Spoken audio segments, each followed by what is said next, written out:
இது மகிமை நேரம். கர்த்தரும் நம்ம இரட்சகருமாகிய இயேசு கிறிஸ்துவின் நிதான நாமத்தில் மகிமை டிவி நேயர்களை நான் மறுபடியுமாக வாழ்த்துகிறேன். இப்பொழுதும் தேடுங்கள் என்கிற தலைப்பிலே நாம் வேதத்திலிருந்து நாம் தியானித்து வருகிறோம். தேடுங்கள், யாரை தேட வேண்டும்? கர்த்தரை தேட வேண்டும். ஏன் தேட வேண்டும்? அவர் பல நன்மைகளையும் குறித்து நாம் தியானித்தோம். எப்படி தேட வேண்டும்? அவரை முழு இருதயத்தோடும் ஜெபத்தோடும் தொழுதுகளின் மூலமாக அவரை தேட முடியும், அவரை கண்டுகொள்ள முடியும் என்பதை குறித்து தியானித்தோம். இப்பொழுதும் எப்பொழுது அவரை தேட வேண்டும் என்று நாம் தியானிக்க இருக்கிறோம். எப்பொழுது அவரை தேட வேண்டும்? 1 நாளாகமம் 16ஆம் அதிகாரம் 11ஆம் வசனம், கர்த்தரையும் அவர் வல்லமையும் நாடுங்கள், அவர் சமூகத்தை நித்தமும் தேடுங்கள். அவர் சமூகத்தை நாம் என்ன செய்யணுமா? நித்தமும் அவருடைய சமூகத்தை தேடணும். நாம் என்ன செய்வோம்? சில சோதனைகள் வரும் பொழுது, அல்லது ஆபத்து வரும் பொழுது, சில நெருக்கங்கள் வரும் பொழுது, வேதனைகள் வரும் பொழுது, நோய் வரும் பொழுது, பயம் வரும் பொழுது நாம் கர்த்தரை தேடுகிறோம். இயல்பாக நாம் தேடுகிறோம். ஆனால் ஆண்டவர் என்ன சொல்கிறார்னா, நித்தமும், தாவீது ராஜா சொல்லும்போது சொல்லுகிறார்கள், அவருடைய சமூகத்தை நித்தமும் தேடுங்கள் என்று சொல்லுகிறார். நம்ம ஆபத்து நாளிலும் தேடணும், நெருக்கத்திலும் தேடணும். ஆனால் ஆபத்து நாட்களில் மாத்திரம், அதாவது சங்காரம் வரும்போது மாத்திரம், கொள்ளை நோய்கள் வரும்போது மாத்திரம் நம்ம அவரை தேடக்கூடாது. நித்தமும் அவரை நம்ம என்ன செய்யணுமா? தேடணும். தாவீது சொல்றார், ஆபத்து நாட்களிலே நாம் அவரை தேடினேன், ராவிலும் என்னுடைய கை தளராமல் அவருக்கு நேராக விரிக்கப்பட்டிருந்தது என்று சொல்கிறார். நித்தமும் அவரை தேட வேண்டும். ஆபத்து நாளில் இன்னும் அதிகமாக நாம் அவரை தேடும் பொழுது நம்முடைய ஆபத்திலிருந்து அவர் நம்மை விடுவிப்பார். நெருக்கத்தின் நேரத்திலும், நம்முடைய எதிரிகளின் நிமித்தம், நம்முடைய பகைஞர்களின் நிமித்தம் நெருக்கமும் பயமும் நமக்கு உண்டாகும் பொழுது நம்ம அவரை தேடினால் அந்த நெருக்கத்தில் இருந்து கர்த்தர் நம்மை விடுதலையாக்குவார். இஸ்ரவேல் தேசத்தில் அவருடைய யூதாவின் ராஜாவாகிய ஆசாவினுடைய நாட்களிலே அவர் பார்க்கும் பொழுது, அந்த எத்தியோப்பிய ராஜா அவருக்கு எதிராக வரும் பொழுது அவருடைய சேனை பெரிய சேனையாக காணப்பட்டது. பெரிய யுத்த வீரர்கள், 10 லட்சம் யுத்த வீரர்கள் அவருக்கு இருந்தார்கள் என்று நாம் வாசிக்கிறோம். ஆனால் இந்த ஆசாராஜா அவ்வளவாக படைபலன் இல்லாதவன். ஆனாலும் அவன் தன் தகப்பனாகிய தாவீதின் தேவனை நோக்கி பார்க்கிறான். ஆண்டவரே, பலம் உள்ளவனாகிலும் பலனற்றவன் ஆகிலும் உதவி செய்கிறது உமக்கு லேசான காரியம் என்று, அந்த நெருக்கமான சூழ்நிலையில் என்ன செய்வது என்று, என் தேசத்தின் ஜனங்களை நான் எப்படி பாதுகாப்பேன் என்று அந்த நெருக்கத்தின் நேரத்தில் தேவனை நோக்கி தேடும் பொழுது அதிசயமாக கர்த்தர் அந்த எத்தியோப்பிய ராஜாவினுடைய கையிலிருந்து அந்த யூதா ஜனங்களையும் ஆசாவையும் விடுவித்து அநேக கொள்ளை பொருட்களை அவர்கள் கொண்டு வர கர்த்தர் உதவி செய்தார் என்று வாசிக்கிறோம். பிரியமானவர்களே, நித்தமும் அவரை தேட வேண்டும்.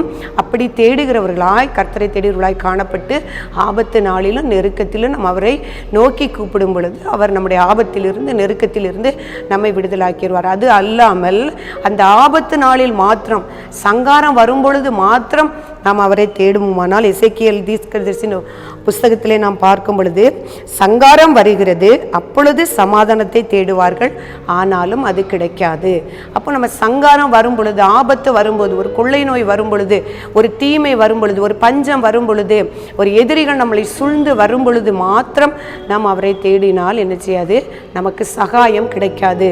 சமாதானத்தை தேடினால் நமக்கு என்ன செய்யாது? சகாயம் கிடைக்காது. அதே எசேக்கியேல் தீர்க்கதரிசி சொல்லும்போது, விக்கினத்தின் மேல் விக்கினம் வரும், துர்ச்செய்தியின் மேல் துர்ச்செய்தி வரும், அப்பொழுது தீர்க்கதரிசியினிடத்தில் தரிசனத்தை தேடுவார்கள். ஆனால் ஆசாரியரிடத்திலே வேதமும் மூப்பரிடத்திலே ஆலோசனையும் இல்லாமல் ஒளிந்து போகும். ஒரு காலம் அவரை தேடாமல் விக்கிரகங்களோ துர்ச்செய்திகளோ வரும் பொழுது நாம் ஆண்டவரே கர்த்தாவை என்று தேடும் பொழுது நமக்கு ஆலோசனைகளும் இருக்காது, ஆசாரியர்களுடைய வேதமும் இருக்காது, தீர்க்கதரிசிகளுடைய தரிசனமும் இருக்காது என்று எசேக்கியேல் தீர்க்கதரிசியின் மூலமாக நாம் பார்க்கிறோம். நம்ம சவுல் ராஜாவினுடைய வாழ்க்கையிலே நம்ம இந்த காரியத்தை பார்க்க முடியும்.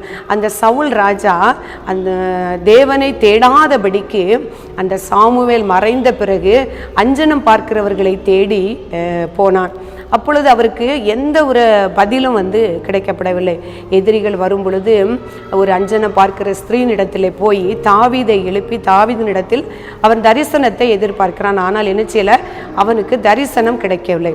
அப்போ நித்தமும் அவரை தேடும் பொழுதுதான் நம்ம ஆபத்து நாளிலும் நெருக்கத்திலும் நம்ம அவரை நோக்கி கூப்பிடும் பொழுது அவர் நமக்கு ஆலோசனைகளையும் தரிசனங்களையும் தருகிறார். இரண்டாவதாக நாம் பார்க்கும் பொழுது கர்த்தரை கண்டடையத்தக்க சமயத்தில் அவரை தேடுங்கள். கர்த்தர் சமீபமாக இருக்கையில் அவரை நோக்கி கூப்பிடுங்கள். நாம் அப்போ அவரை எப்பொழுதும் நமக்கு சமீபமாக வச்சிருக்கணும். அவர் ஒருவருக்கும் தூரமானவர் அல்ல, அவர் நமக்கு சமீபமாக இருக்கிறார். அவர் சமீபமாக இருக்கும் பொழுது நாம் அவரை தேட வேண்டும். அவரை விட்டு நாம் தூரம் போன பிறகு நாம் கர்த்தரை தேடுவது என்பது கூடாத காரியம். அதனால் அவர் சமீபமாக இருக்கையில் அவரை தேட வேண்டும். அவர் எப்பொழுதெல்லாம் சமீபமாக இருக்கிறார் என்று நாம் பார்த்தோம். கர்த்தரை தொழுது கொள்ளுகிற பொழுதெல்லாம் கர்த்தர் நமக்கு சமீபமாய் இருக்கிறார். அதே போல் சங்கீதம் 145:18 வாசிக்கும் பொழுது தம்மை நோக்கி கூப்பிடுகிற யாவருக்கும், உண்மையாய் தம்மை நோக்கி கூப்பிடுகிற யாவருக்கும் அவர் சமீபமாக இருக்கிறார். அவரை நோக்கி கூப்பிடும் பொழுது, உண்மையாய் அவரை கூப்பிடும் பொழுது அவர் சமீபமாக இருக்கிறார். அவரை தொழுது கொள்ளுகிற பொழுதெல்லாம் அவர் சமீபமாக இருக்கிறார். அதே மாதிரி கர்த்தரை கண்டடையத்தக்க சமயத்தில் அவரை தேட வேண்டும். அவர் சமீபமாக இருக்கையில் அவரை நோக்கி நாம் என்ன செய்யணும், கூப்பிட வேண்டும். அவர் நம்ம ஒருவருக்கும் தூரமானவர் அல்லவே. இன்னொன்னா அதிகாலையில் நம்ம என்ன செய்யணுமா, கர்த்தரை தேடணுமா. நம்ம நேரத்தை பார்க்கும் பொழுது அதிகாலையில் கர்த்தரை தேடும். அநேக அந்த இயேசு கிறிஸ்துனுடைய வாழ்க்கையை பார்க்கும் பொழுது அவர் ஜெபிக்க போனார், அதிகாலையில் இருட்டோடு ஜெபிக்க போனார் என்று நாம் பார்க்கிறோம். தேவனை தேடும்படியாக அவர் அதிகாலையிலே சென்றார். அதே போல் இயேசு கிறிஸ்து மரித்து அந்த அடக்கம் பண்ணப்பட்ட பிறகு அவருடைய அன்பிற்குரிய அந்த மகதிலே நாம் மரியாள் என்ன செய்கிறாள், அதிகாலையில் இருட்டோடே அந்த இயேசுவை தேடும்படியாக சென்றாள். பார்த்தீங்களா, அந்த உயிர்த்த இயேசுவை முதலாவதாக கண்ட ஒரு மனுஷி என்று அவள் வேதத்திலே நாம் பார்க்கிறோம். இப்போ எவ்வளவு பெரிய பாக்கியம் பாருங்க, அதிகாலையிலே அவரை தேடும் பொழுது அவரை கண்டுபிடிக்க முடியும். நாமும் பிரியமானவர்களே, எல்லா நேரங்களை பார்க்கிலும் அதிகாலையில் கர்த்தாவே உம்மை தேடணும், அப்படிப்பட்ட ஒரு கிருபை எனக்கு தாருங்க. நான் தேடுகிற சமயத்தில் உம்மை கண்டுகொள்ளணும், நான் தேடுகிற சமயத்தில் நீர் எனக்கு சமீபமாக இருக்கணும் என்று நாம் ஜெபிக்கும் பொழுது அப்படி அந்த கிருபையை தேவன் நமக்கு தர வல்லவராக இருக்கிறார். இன்னும் நம்ம நிறைய பேர் என்ன நினைக்கிறோம்னா, தேடுவோம். இப்போ நமக்கு ஒரு பிஸியான உலகத்தில் நம்ம வாழ்ந்திருக்கோம், வேலைகள் இருக்கிறது, பிள்ளைகளை பார்க்க வேண்டியது இருக்கிறது, அலுவலகங்களுக்கு செல்ல வேண்டி இருக்கிறது, நமக்கு இப்போது டைமே இல்லை. ஆனால் தேவனை தேடுகிறதுக்குன்னு ஒரு டைம் இருக்குது. நம்ம ரிட்டையர்ட் ஆன பிறகோ அல்லது வயதான பிறகோ கொஞ்சம் நிதானமாக ரெஸ்டெல்லாம் ஆன பிறகோ பிள்ளைகளெல்லாம் கல்யாணம் பண்ணி கொடுத்த பிறகோ தேடுவோம் என்று நம்ம நினைக்கிறோம். ஆனால் அப்படி இல்லை பிரியமானவர்களே. ஒவ்வொரு நாளும் என்ன செய்யணுமா, நித்தமும் அவரை தேட வேண்டும். இளம் வயதிலே அவரை தேட வேண்டும். வேதத்திலே நம்ம அநேக தாசர்களை குறித்து பார்க்கிறோம். தாவீதை பாருங்க, இளம் வயதிலே அவரை தேடினார். தானியேலை பாருங்க, தன்னுடைய வாலிப நாட்களிலே அவரை தேடினார். யோசேப்பு தன்னுடைய வாலிப நாட்களிலே அவரை தேடினான். அதே போல் யோசியா ராஜாவை குறித்து நாம் வாசிக்கிறோம். அந்த யூதா ராஜாக்களிலே யோசியா ராஜாவை போல கர்த்தருக்கு ஏற்ற ஒரு ராஜா இல்லை என்று நாம் வாசிக்க முடியும். அவர் தன்னுடைய 8 வயதிலே அவன் ராஜ்யபாரத்தை ஏற்றுக்கொள்ள வேண்டியதாக இருந்தது. ஆனாலும் அவருடைய தகப்பனாகிய ஆமோனும் அவருடைய மனாசேவும் கர்த்தரை விட்டு தூரம் போனவர்கள். ஆனாலும் அவன் தன் பிதாக்களின் தேவன், நம்முடைய எசேக்கியா தேவனை தேடின ஒரு ராஜா. எசேக்கியா ராஜா தேவனை தேடின செம்மையான இருதயம் உள்ள ஒரு ராஜா.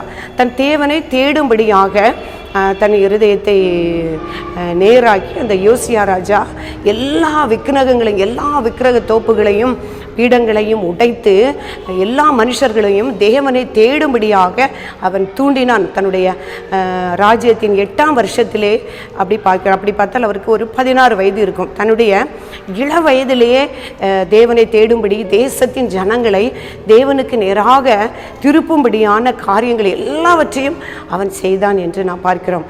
அதனால் அவனுடைய நாட்களிலே அவன் எல்லா அமெரிக்கையாகவும் ஒரு சுதந்திரமாகவும் ஆண்டவரே சமாதானத்தையும் அவருடைய நாட்களிலே பெற்றுக்கொண்ட கர்த்தர் உதவி செய்தார். அவருடைய நாட்களில் தான் நியாயப்பிரமாண புஸ்தகங்கள் ஆலயத்திலே கண்டெடுக்கப்பட்டது என்று வாசிக்கிறோமா. ஆலயத்தை சுத்திகரிக்கவும், எல்லா ஜனங்களுடைய இருதயங்களை சுத்திகரிக்கவும், தேசத்தை சுத்திகரிக்கவும் தன்னுடைய இருதயத்தை தேடி எல்லாரும் பாகால்களை விட்டு தேவனை தேட வேண்டும் என்று விரும்பின ஒரு தன்னுடைய இள வயதிலே அப்படி செய்தான் என்று பார்க்கிறோம். அதே போல் அந்த இளம் வயதிலேயே நம்ம அவரை என்ன செய்ய வேண்டுமா, தேட வேண்டும். நம்ம ஜீவன் உள்ள பொழுது முதலாவது நித்தமும் அவரை தேட வேண்டும். நம்முடைய கண்டடையத்தக்க சமயத்தில் நாம் அவரை தேட வேண்டும். சமீபமாக இருக்கையில் அவரை தேட வேண்டும். அதிகாலையிலே தேட வேண்டும். நாம் இளம் வயதாக இருக்கும் பொழுதே நாம் தேட வேண்டும். பிரியமானவர்களே, நாம் ஜெபிப்போமா. கிருபை மகத்துவமுள்ள அன்புள்ள ஆண்டவரே, உம்மை துதிக்கிறோம் ஐயா, உம்மை ஸ்தோத்தரிக்கிறோம். இந்த நாளிலும் கர்த்தாவை எப்பொழுதும் உம்மை தேட வேண்டும் என்று கர்த்தாவை உம்முடைய பரிசுத்த ஆவியினால் உம்முடைய வசனங்களை தியானிக்க கர்த்தர் உதவி செய்தீங்க. அதற்காக உமக்கு நன்றி செலுத்துக்கிறோம் அப்பா. நாங்களும் அதிகாலையில் உம்மை தேடவும் நீர் எங்களுக்கு கொடுத்திருக்கிற ஒரு நேரம் கூட நாங்கள் வீணாக்காதபடி உம்மை தேடுகிறவர்களாக காணப்பட கர்த்தர் ஒவ்வொருவர்களுக்கு கிருபை செய்யும்படியாய் ஜெபிக்கிற. இந்த வார்த்தையை கேட்கிற ஒவ்வொருடைய உள்ளத்திலும் உம்முடைய வார்த்தைகள் கிரியை செய்யும்படியாய் ஆவியான தாமே உதவி செய்யும்படியாய் நாங்கள் ஒப்புக் கொடுக்கிறோம் அப்பா. எங்களை தாழ்த்துகிறோம், அர்ப்பணிக்கிறோம். இயேசு கிறிஸ்து மூலம் ஜெபிக்கிறோம் எங்கள் நல்ல பிதாவே, ஆமென்.